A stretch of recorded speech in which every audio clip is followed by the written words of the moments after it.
Bismillahirrahmanirrahim. Assalamualaikum warahmatullahi wabarakatuh.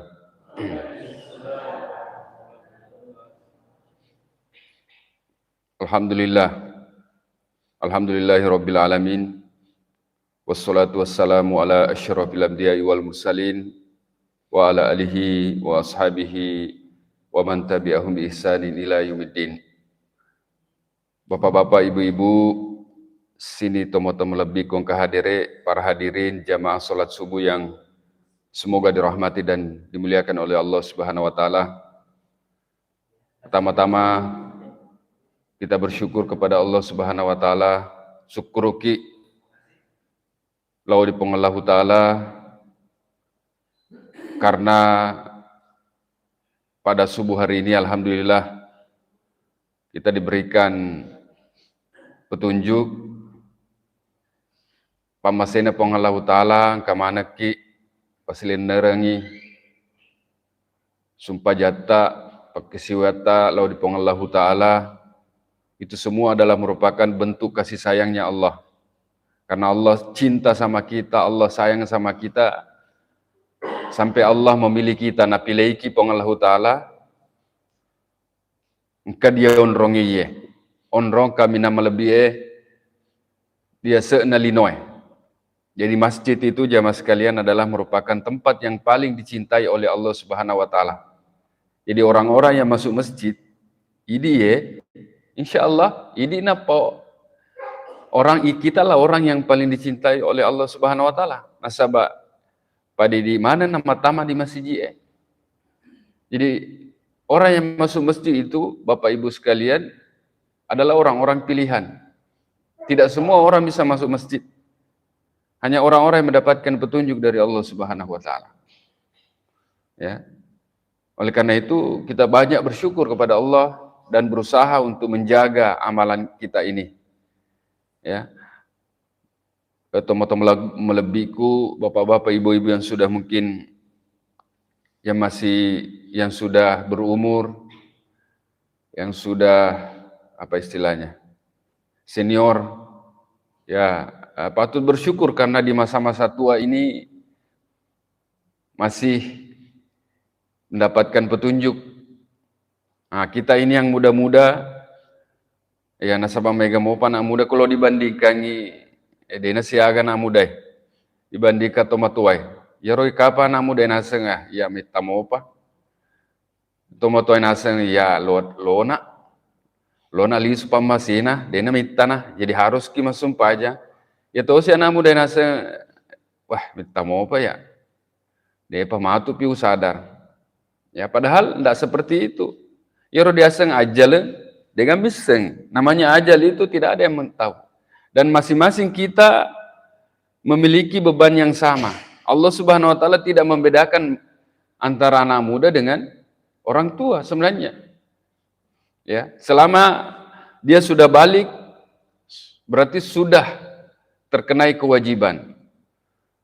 Ya, oleh karena itu jemaah sekalian mudah-mudahan Allah Subhanahu wa taala istiqomah. Apa yang kita lakukan ini terus ya istiqomah sampai kita dipanggil oleh Allah Subhanahu wa taala. Nah, jemaah sekalian, nasihat pertama yang ingin kami sampaikan adalah marilah kita mempersiapkan diri. Mempersiapkan bekal. Bekal apa? Bekal dunia dan akhirat. Jadi biasa orang nasihatkan, mari kita persiapkan bekal akhirat. Ya, kalau saya subuh hari ini, saya mengajak kepada kita semua untuk mempersiapkan bekal dunia juga. Nasabah iya rolino-lino di disalai. Ya, betul tidak? Ya, nasabah monroki di linoe, maka kita juga harus menyiapkan bekal untuk dunia. Kita harus bekerja, berusaha, ya, bertani, kita punya sawah yang luas. Itu adalah merupakan bentuk persiapan kita untuk bekal dunia. Ya, namun yang perlu kita perhatikan, bekal dunia, persiapan kita untuk bekal dunia, sibuki macam-macam malino, aja natiwi ki malupai rodiaseng, persiapan untuk akhirat. Nah, ini yang menjadi masalah kan. Ini umat selenge tak balik. Kebanyakan kita nasabah sibuki mapasadia lino-lino natiwi kinalupai rodia sama pasadia akhirat.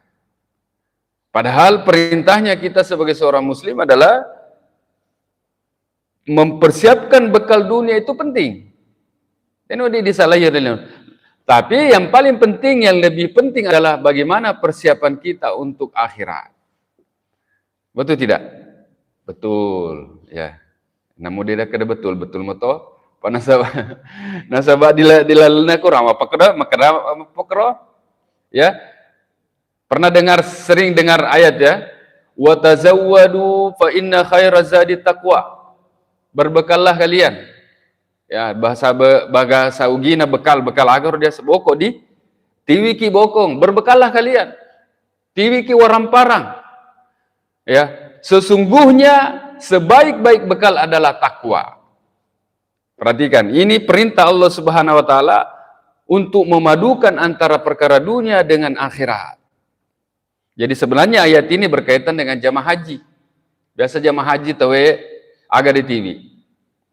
Iga biasa pengaji rohani, pengaji makunrai biasa lo menderita nama rajai. Agak di TV.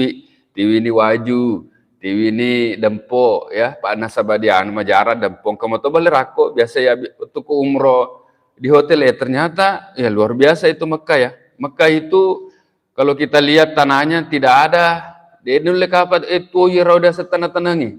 Sabab batu-batu maneng. Tapi ternyata di sana semua makanan ada. Semua buah-buahan ada, sampai ikan kering yang orang Mekah tidak makan ternyata ada juga di Mekah.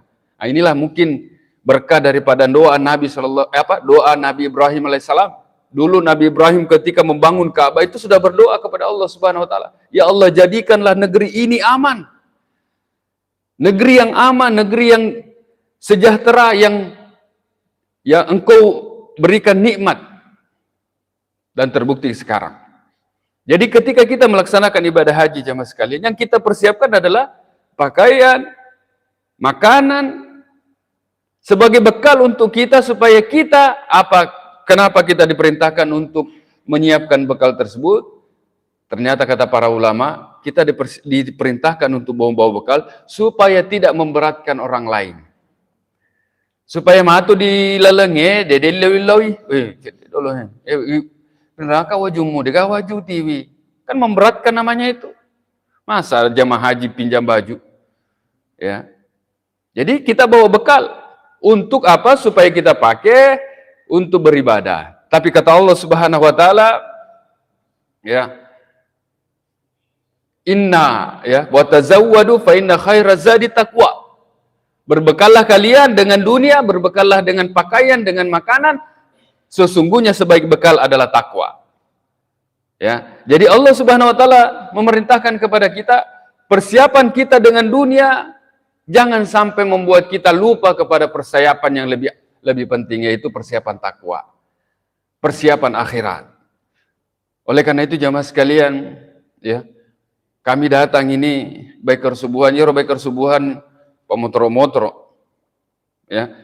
Nasabah dede lo ditakka lupa yoro dia semotoro di TV yoro motoro lo ke di masjid nasabang keto tahu mah motor nah lalu masjid ya nah lalu masjid betul tidak angka mah tahu mah motor dena kena ke masjid ya mina lepa lo ke masjid lo mi batte me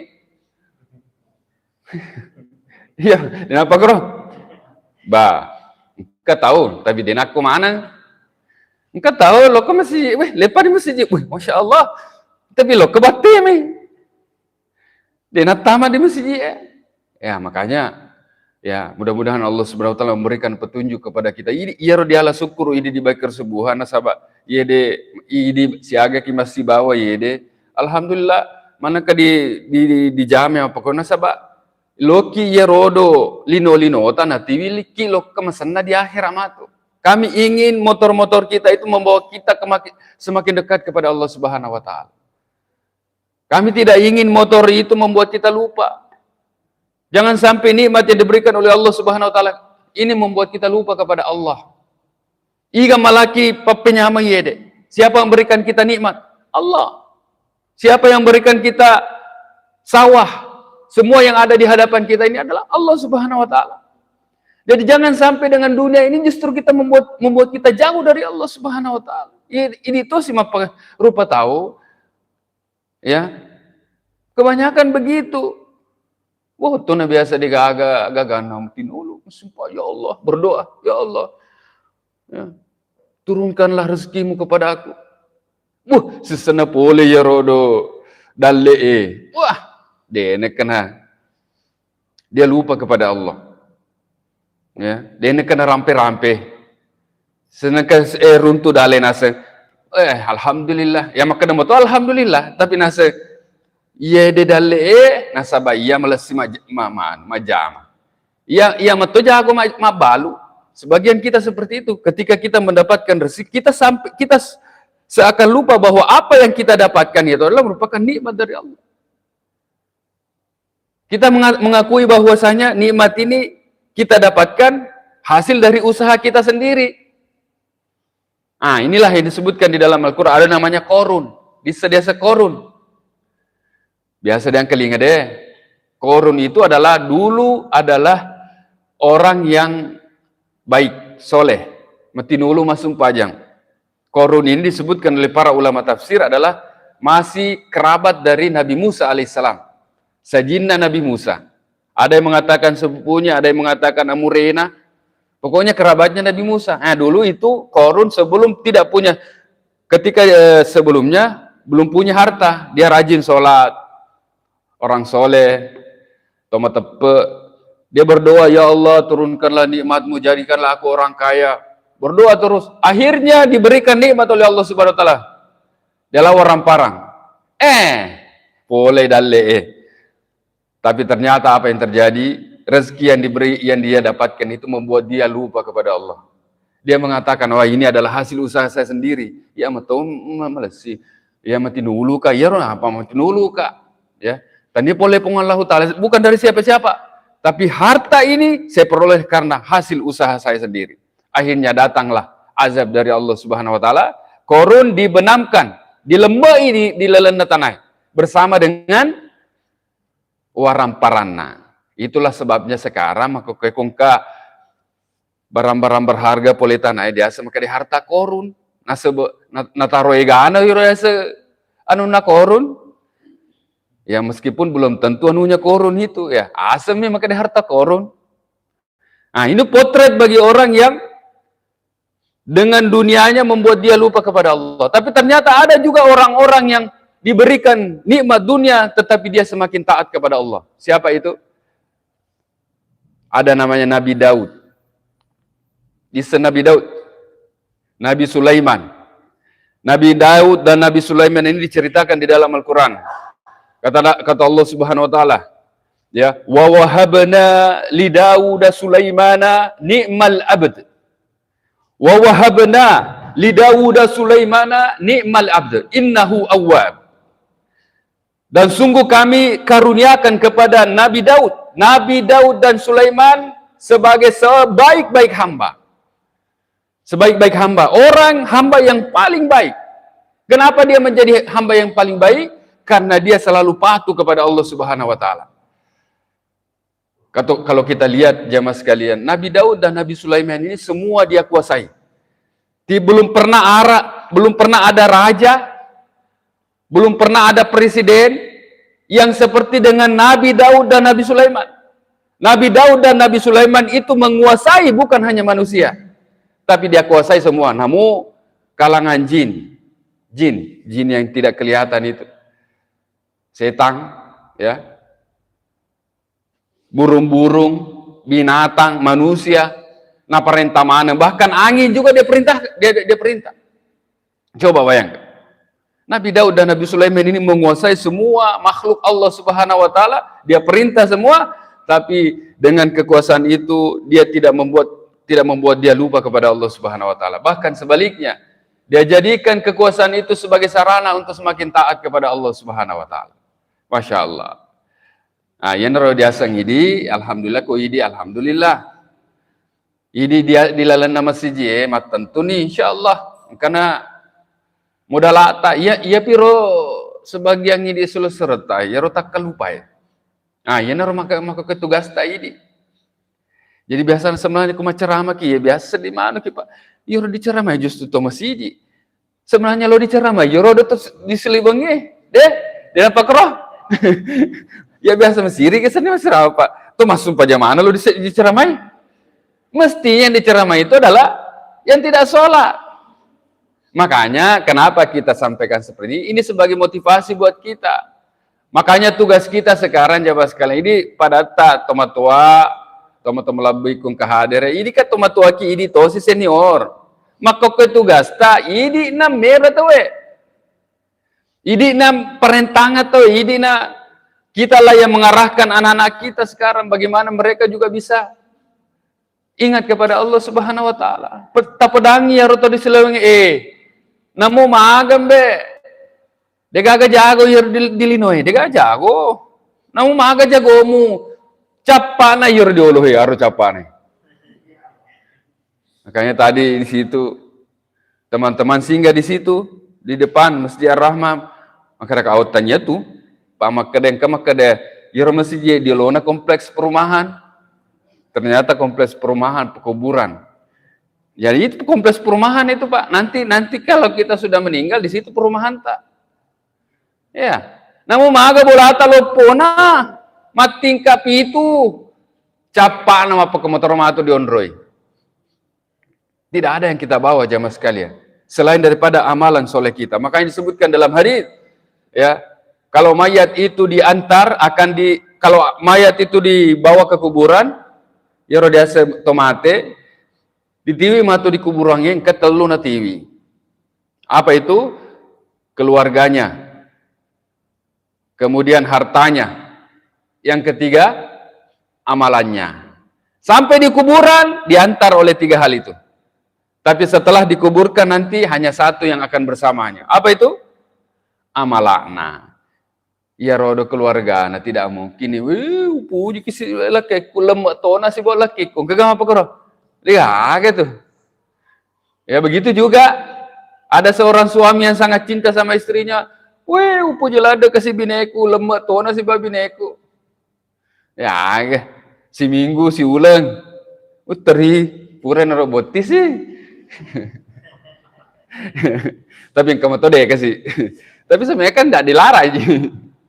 Maksud saya begitu. Harta kita juga mobilnya Avanza Pajero di TV. Tidak mungkin dilemes si Pajero do. Tomate pasti lisu. Nampakin anak-anak. Kalau dia orang baik, dia berwasiat, maka hartanya itu akan menjadi amalan jariahnya. Dan yang paling penting jamaah sekalian akan bersamai kita adalah amalan-amalan soleh kita. Amalan-amalan pribadi kita, sumpah jata, sedekah tak, puasa tak, zikir tak nanti. Makanya jamaah sekalian perbanyak amal soleh. Terkhusus kita di bulan Dzulhijjah ini adalah kesempatan bagi kita untuk memperbanyak amalan soleh. Kenapa bisa demikian? Nasabah ternyata yorodo ulah Dzulhijjah, ulah melebih. Ya. Salah satu waktu yang paling dianjurkan kita memperbanyak amal soleh adalah 10 awal bulan Dzulhijjah. Tanggal 1 Dzulhijjah sampai 10 Dzulhijjah. Disebutkan dalam sebuah hadis Nabi SAW bersabda, "Ma min ayyam al-amalu sholih fiha ahabbu ilallahi min hadhil ayyam."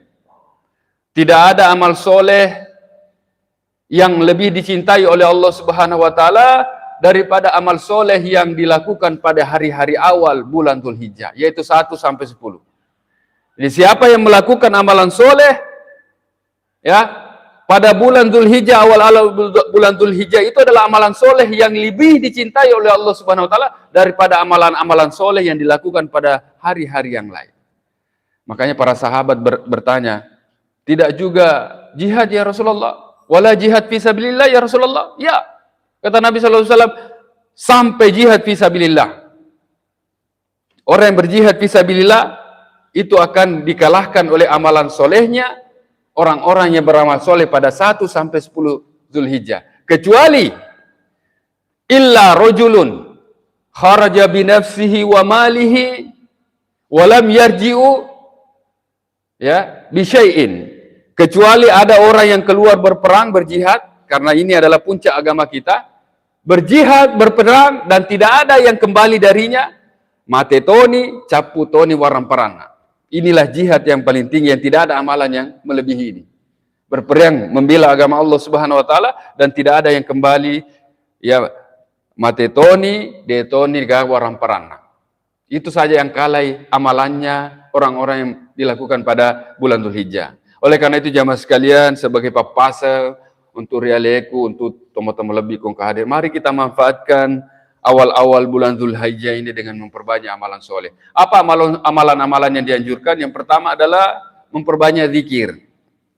Ya, ternyata zikir yang dianjurkan pada 1 sampai 10 Dzulhijjah atau 13 Dzulhijjah adalah memperbanyak takbiran. Ada 2 macam takbiran, biasa bahasa ugina di takabbire. Ada 2 rupana takabbire. Yang pertama adalah takbiran mutlak. Yang kedua takbiran muqayyad. Apa itu takbiran mutlak? Takbiran mutlak itu adalah takbiran yang dilakukan di luar waktu-waktu sholat. Dipasai manasuki Allahu Akbar, Allahu Akbar. Jadi lisuki matu, ibu-ibu, manasuki mata kabir ini. Maka dia itu tadi belata. Weh, mak dia pernah lepas tuh pesani nasa dan ustazing. Kenapa karo? Iya betul. Ini sunnah bu. Nah, apa di sini? Pura di sini alhamdulillah. Abu Hurairah dulu pak. Matama nih di Zulhijjah mau suni lo ke dipasai. Nih ramanin itu Allahu Akbar, Allahu Akbar. La ilaha illallah wallahu akbar. Allahu akbar walillahil hamd. Jadi ini harus kita perbanyak sekarang berzikir. Berzikir Pak, banyak-banyak berzikir. Orang yang berzikir itu adalah tanda-tanda orang beriman. Kenapa tanda-tanda orang beriman? Karena ya lisannya itu selalu dihiasi dengan zikir. Lino-lino aja amat tapi sila masih kirim itu. Zikir itu orang beriman itu Pak. Dan tidak bisa dipungkiri. Orang yang selalu lisannya basah dengan zikir adalah orang-orang toma tepat lo di Allah Ta'ala. Sebab ini biasa kadang rupa tahu. Kalau hari-hari kita itu masuk pajangi bawa mazikri. Masuki boleh masih ya sembara di pau. Ada orang-orang biasa yang lisannya itu ketemu di jalan, tidak pernah melapatkan zikir. Padahal kita ini orang beriman diperintahkan untuk berzikir tidak hanya pada waktu-waktu sholat. Makanya Rasulullah SAW bersabda, kalimatani habibatani ila rahman, khafifatani ala lisan, sakilatani fil mizan, wahabibatani ila rahman. Apa itu? Subhanallah wa bihamdihi, subhanallahil azim. Ada 2 kalimat. Nasab Nabi sallallahu alaihi wasallam. Ada 2 kalimat yang mudah diucapkan, malomo ditepu, mudah diucapkan. Tapi 2 kalimat ini berat timbangannya di hari kemudian, banyak pahalanya. Dan dia 2 kalimat ini dicintai oleh Allah Subhanahu wa taala. Apa itu? Subhanallah wa bihamdihi, subhanallahil azim. 2 zikir ini saja yang sering kita ucapkan jamaah sekali. Berat timbangan pada hari amat. Malu di jamaah. Tapi ini biasa sembarat toh, ya. Anjir ya, anak-anak sekarang itu ya anak muda. Kamu to biasa tuh matua merotak kong kenapa? Tidak ada kata-kata yang membuat kita ingat kepada Allah Subhanahu wa taala. Kita ini jamaah sekalian sebenarnya apapun kondisi kita itu diharapkan untuk selalu berzikir, dapat nikmat runtuki dali alhamdulillah. Runtuki menjadi kita subhanallah. Runtuki mita tahu misalnya ada sesuatu yang indah, masya Allah. Jadi harus ditepu. Lisan ini harus selalu basah dengan zikir. Ya. Maka banyak memperbanyak zikir. Kemudian takbiran muqayyad nanti, takbiran muqayyad adalah takbiran yang terikat dengan waktu-waktu sholat. Kapan kita kerjakan? Kata para ulama, ketika masuk tanggal 9 Dzulhijjah. Ada yang mengatakan nanti masuk lebaran 10 Dzulhijjah. Karena 9 itu wukuf. Tapi pendapat yang kuat insyaAllah itu adalah sudah ketika orang sudah wukuf 9 Dzulhijjah itu sudah disunnahkan untuk melakukan takbir muqayyad, yaitu setiap habis sholat fardu imam memimpin Allahu Akbar, Allahu Akbar. Itu sudah dianjurkan. Sampai kapan? Sampai hari-hari tasyrik, sampai berakhirnya hari tasyrik, yaitu tanggal 13 Dzulhijjah. Ini nih, jamaah sekalian, banyak berzikir. Kemudian yang kedua adalah berkurban. Nah, ini kurban. Bagi yang mampu, bagi yang punya tabungan, maiga wasilena galuna akarobaki. Karobaki. Inilah amalan yang paling dicintai oleh Allah Subhanahu wa taala. Inilah ya sembelihan yang paling dicintai oleh Allah Subhanahu wa taala. Ini biasa pada tarupa tahu kan dipuji ki magere toh. Puji magere biasa ku dukung kasi anu loka magere manu deh. Pandre tahu ya syukuran lah apalah. Kata biasa ulang tahun gere sapi weh. Iwa. Kagak kowe. Di berebo ulang tahun gere sapi. Mudah-mudahan digagah. Bah, ulang tahun bawa sapi na gere. Sisena di lawe Masjid Abu Bakar As-Siddiq membuka kesempatan untuk berkurban. Wah. Ya, mengganti na saleh siji. Ya. Ulang tahun magere sapi sisena makaroba dena karoba. Padahal justru berkurbanlah, hari berkurbanlah kita itu diperintahkan untuk magere sapi. Inilah bentuk sembelihan yang paling dicintai oleh Allah Subhanahu wa taala, yaitu hari-hari kurban. Ya, disebutkan dalam ayat dalam hadis Nabi sallallahu alaihi wasallam bersabda, ya, man wajada sa'atan falam yudahi wala yaqrabanna musallana. Siapa yang punya kelapangan, nigi tahu engkau orang peranna, mega orang peranna, tapi dia tidak berkurban, maka janganlah mendekati tempat sholat kami. Ini peringatan dari Nabi sallallahu alaihi wasallam kepada para sahabat, tapi juga menjadi peringatan kepada kita. Ya, kalau kita kemampuan, maka berkorban. Untuk apa itu korban? Untuk sebagai bentuk ketakwaan kita kepada Allah. Pelajaran dari Nabi Ibrahim alaihissalam. Nabi Ibrahim agana disuruh makrobah. Apa yang diperintahkan kepada Nabi Ibrahim? Menyembelih anaknya. Wah, ini mah ke perintah pekerwa. Murtaki kapan masa anak lo di gere. Nabi Ibrahim itu dulu diberikan wahyu. Nabi Ibrahim berkata kepada anak, ya bunayya inni ara fil manami anni atbahuka. Wahai anakku, oh anakku, tadempeng anakku kasina. Wita di lalena katulu-tuluku ugere kina. Jadi Nabi itu kalau dapat mimpi berarti wahyu, perintah. Kalau kita belum tentu. Ya.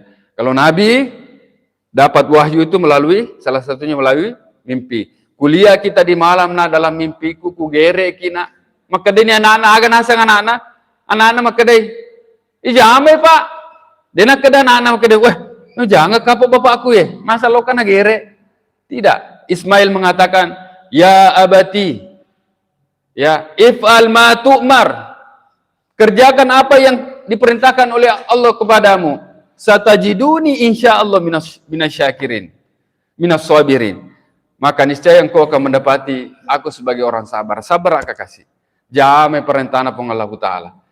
Tapi apa yang terjadi jamaah sekalian? Ketika Nabi Ibrahim sudah bersiap untuk menyembelih Nabi Ismail alaihissalam, sudah diletakkan di dahinya, ya, ternyata Allah Subhanahu wa taala sudah melihat bagaimana pembuktian ketakwaan daripada Nabi Ibrahim alaihissalam.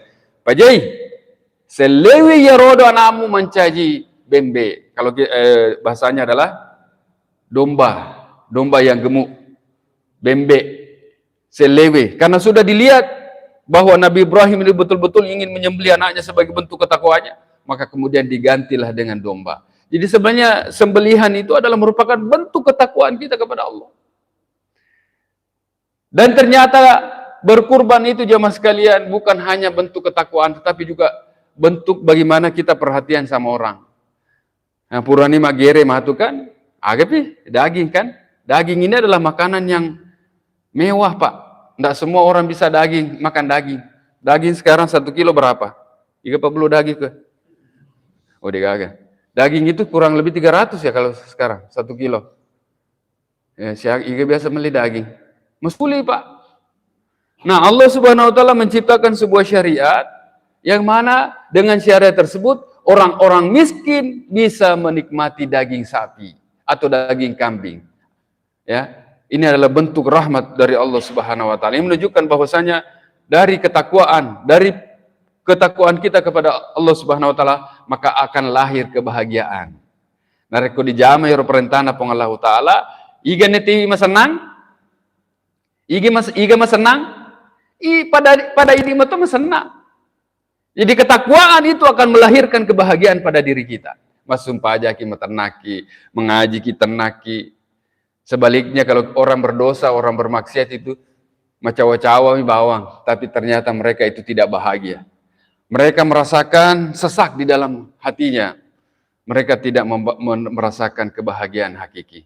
Oleh karena itu jemaah sekalian yang dimuliakan Allah Subhanahu wa taala, mari kita manfaatkan kehidupan kita ini dengan memperbanyak amal soleh, ya, memperbanyak amal soleh di 10 awal-awal bulan Dzulhijjah ini, ya. Dan nanti ada juga satu hari walu peambangi. Hari apa itu? Puasa Arafah. Jadi suruh diperintahkan atau kima puasa. Agar odiase puasa Arafah. Puasa Arafah itu adalah puasa yang dilakukan pada tanggal 9 Dzulhijjah. Ya, ketika orang wukuf di Arafah, ketika hari-hari wukuf itu, kita yang tidak wukuf ini diperintahkan untuk berpuasa. Agali berena, nasa Nabi sallallahu alaihi wasallam yukaffira ya as-sanatal madiyah wal baqiyah. Puasa Arafah itu menghapuskan dosa 1 tahun yang lalu dan 1 tahun yang akan datang. Jadi 2 tahun dosa tadi ampuni oleh Allah Subhanahu wa taala. Jangan sampai terlewatkan nanti hari Selasa. Hari Rabu ya? Hari Selasa, nasabah leperang itu hari Rabu. Jadi nanti insyaallah setelah kita berpuasa esoknya apa yang kita lakukan? Makan-makan. Jadi yang sudah gere sapi nanti jangan lupa diri. Panggil-panggil orang makan coto ya.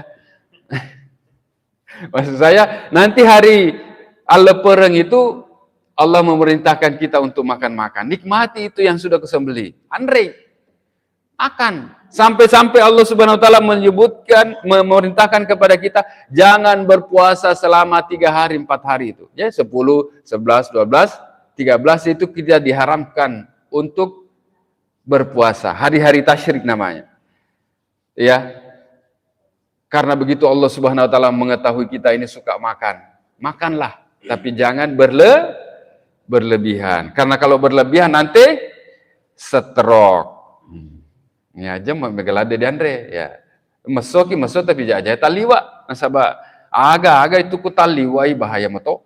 Andre aga ku taliwai bahaya moto. Oleh karena itu jamaah sekalian, mari kita bertakwa kepada Allah Subhanahu wa taala, jadikan dunia yang kita tempati ini sebagai ladang bagi kita untuk menuju negeri akhirat. Mudah-mudahan Allah Subhanahu wa taala menjadikan kita semua hamba-hamba yang bertakwa, memberikan kita petunjuk, mengampuni dosa-dosa kita. Dan Allah Subhanahu wa taala insyaallah mudah-mudahan ketika kita meninggal nanti kita dimatikan dalam keadaan husnul khatimah. Terima kasih banyak Bapak-bapak, Ibu-ibu, saudara-saudara sekalian jamaah Masjid Abu Bakar As-Siddiq yang telah memberikan kesempatan kepada kami semua dari Baker Subuhan untuk hadir sama-sama sholat berjamaah, berjamaah di Ondronge. Mudah-mudahan perkumpulan kita ini, persaudaraan kita ini berlanjut sampai di surga. Mudah-mudahan dikumpul kikoe di masjid Iko matus sori mundri dikumpul manaki di surga na pong Allahu Ta'ala. Amin ya Rabbal Alamin. Lebih dan kurangnya mohon dimaafkan. Subhanakallahumma wa bihamdika. Asyhadu an la ilaha illa anta astaghfiruka wa atubu ilaik. Wa sallallahu ala nabiyina Muhammadin wa alihi washabihi ajmain. Wa akhiru dawana alhamdulillahi rabbil alamin. Wassalamualaikum warahmatullahi wabarakatuh.